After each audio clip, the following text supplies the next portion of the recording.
I think it's important for us to remember that we have what's called an open canon of Scripture, which means we don't believe God's done talking, and there's room for what we have in these books to evolve and change.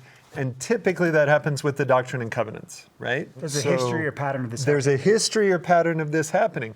We don't read from the exact same Doctrine and Covenants that existed in Joseph Smith's lifetime. And actually during his lifetime, there were multiple versions, right? Because they kept adding, sometimes modifying language. So there's a process to that. And the time when that most dramatically changed was in 1876, 77, when the saints were finishing the St. George Temple, and they said, we really need to gather up and help give people the materials that help them understand the temple.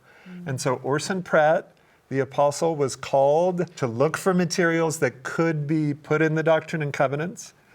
But the way we change Scripture is not actually from a president of church or even the apostles as a whole adopting it. It's by vote of the church. And so Orson Pratt and other church leaders did the preparatory work to say, let's add in D&C 2 that gives that promise of Elijah. And let's add in the letter from Liberty Jail. And let's add in these teachings in D&C 130 to help people see how stuff come together. And the church as a whole voted to sustain these books as Scripture, right? And in the same way you can see there's a vision from Joseph F. Smith that's been added. There's official declarations that have been added. And that's by vote of the church, that we as a whole accept this as binding on us. So we're part of that process. Could that happen again? Yes, at some point.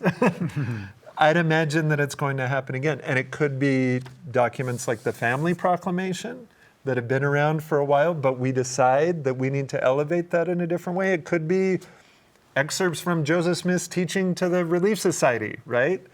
Or it could be a vision that happens next week. So there's any combination of things, but there is a process.